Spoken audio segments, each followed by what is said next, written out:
Olá, pessoal, tudo bem? Vamos lá, professora Célia, vamos continuar falando de geografia e nós vamos continuar falando sobre a Europa. A gente já tinha começado e nós iremos dar continuidade. Só que essa aula, ela é mais específica, justamente para as questões culturais, paisagens culturais da Europa, tá? Então, assim, quem seria o Velho Mundo? Por que será que a Europa recebe esse nome de Velho Mundo?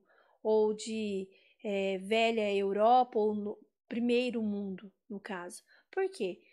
Justamente por volta de 500 anos, só o Império Romano comandou tudo aquilo ali, tá? Então, ele comandou todo esse território aqui. Antes dos romanos, tinham os gregos que também dominaram, aí depois vieram os romanos, e por volta de 500 anos eles dominaram toda essa área aqui, ok?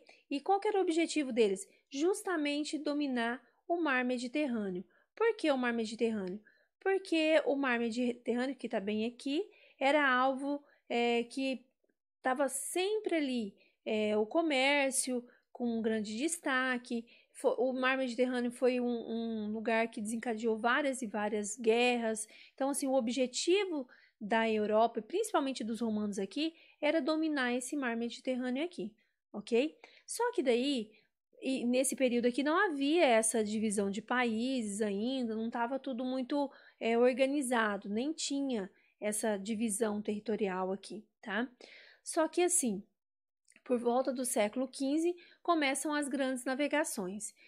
Qual que era o objetivo das grandes navegações? O comércio. Era justamente chegar até as Índias. Então, ele passaria, Portugal e Espanha, que eram os pioneiros ali, passaria por aqui pelo mar Mediterrâneo ou pelo o Estreito de Gibraltar, mas o que vai acontecer?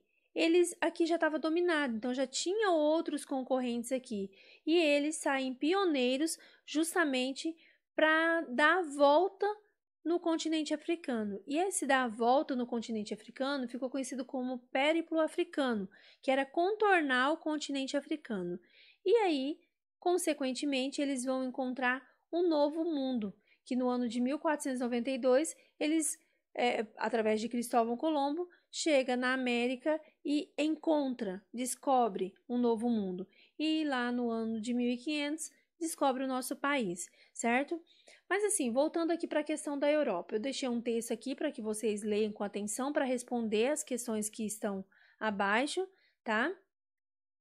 E aí eu quero falar assim, qual que foi ou quais foram as consequências para que a Europa se consolidasse como esse velho mundo, esse pioneirismo, tanto na questão do expansionismo territorial, do comércio e tudo mais. E aí eu vou listar algumas consequências, que lógico que vocês podem até lembrar daquilo que vocês aprenderam em história também, que foi através do colonialismo, justamente com essa descoberta desse novo mundo, tá? Consequentemente, teve também o imperialismo, que foi aquela. O que foi o imperialismo? Foi justamente a Europa achando-se que era melhor do que os países da África e os países da Ásia. Eles tinham como se fosse um objetivo, um dever de colonizar, de civilizar os povos africanos e os povos asiáticos, tá? Depois teve renascimento comercial, renascimento urbano. Então, assim, tudo isso foram várias consequências para que a Europa realmente se consolidasse, tá? Aí veio a Revolução Francesa, que foi assim um grande marco que até divide o período histórico ali, que começa a Idade Contemporânea e tudo mais. Depois, a gente pode citar também a primeira Revolução Industrial, que também teve uma consolidação do capitalismo, o surgimento das grandes cidades, o fortalecimento dessas grandes cidades, tá? E sem contar, assim, vários e vários outros conflitos, mas dentre esses vários e vários, a gente pode citar pelo menos três.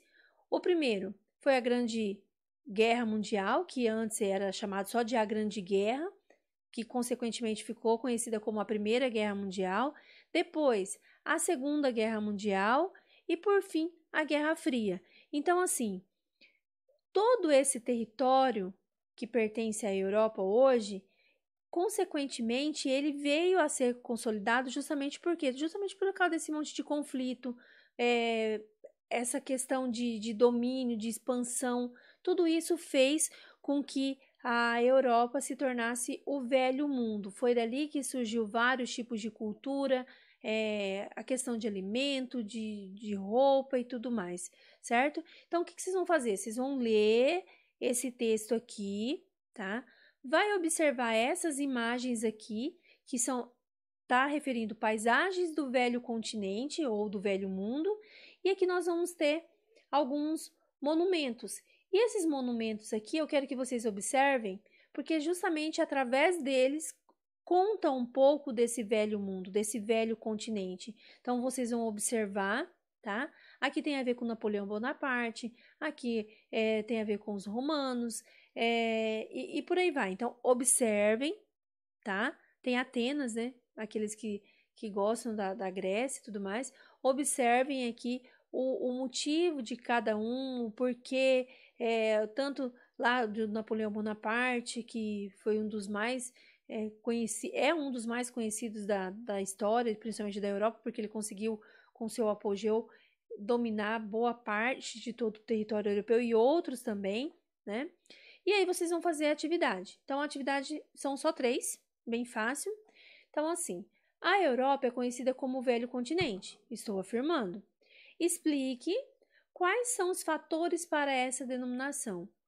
Aqueles que não tiverem a oportunidade de assistir a videoaula, lendo o texto, vai conseguir responder. Por isso que a prof fez as duas formas, porque tem muitos que eles pegam a atividade impressa justamente por não ter como... não tem internet, não tem jeito de fazer pela sala de aula do Google, tá?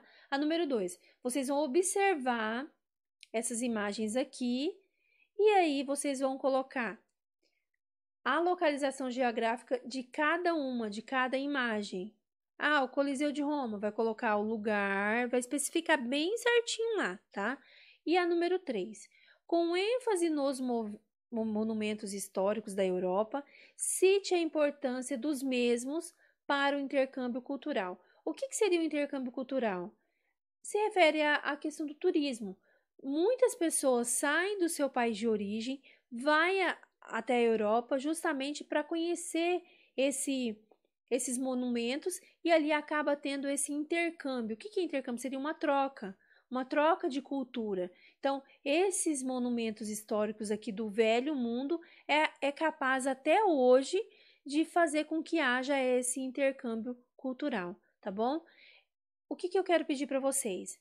Aqueles que já estão adaptados a usar a sala de aula do Google, eu quero que vocês tentem já responder diretamente lá, tá? Ao invés de vocês irem lá e anexar uma foto que vocês tiraram lá do celular, vocês têm um outro campo bem do lado que vocês vão criar. O que seria criar? Vocês vão criar um lugar para vocês responderem as questões. Não é necessário copiar nada disso aqui. Vocês vão colocar e a resposta. 2, a resposta. Por que eu quero isso? Justamente porque algumas fotos elas não vêm muito legível para a gente. A gente não consegue enxergar muito bem porque ou não tira a foto bem focada ou por outros motivos.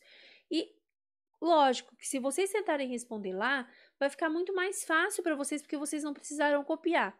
Ah, professora, mas eu quero copiar no caderno.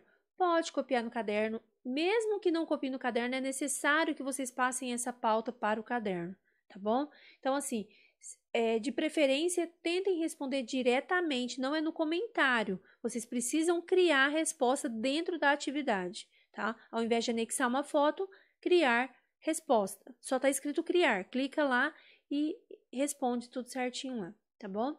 Então, assim, é só isso para essa semana. Não é muito extenso, vocês perceberam que eu não tô colocando muita coisa para vocês fazerem, porque, professor, é muita coisa, gente, é difícil, tal, é ruim ficar lá no celular, tá? A gente entende tudo isso. Só que assim, mesmo eu colocando poucas atividades, infelizmente, teve aluno que perdeu o prazo e não respondeu as questões, não mandou as questões. Então, eu preciso que vocês façam com pontualidade. Por quê? Aí, de repente, o aluno vai lá, ele faz e manda 2, 3 dias. Ele vai ficar sem nota? Lógico que não. Só que a nota dele não é justo ele ficar com a mesma nota do que aquele aluno que postou na data certa, ok? Então, assim, façam. Qualquer dúvida, é só chamar a prof. Eu não consigo enviar atividade lá na sala de aula do Google. Precisa aprender, pessoal. Tem vários e vários tutoriais lá. Não é difícil, tá? Mas a gente precisa tentar. Se a gente não tentar, a gente não vai conseguir, ok? Então, é só isso para essa semana. E qualquer dúvida é só chamar a prof, tá bom? Beijão!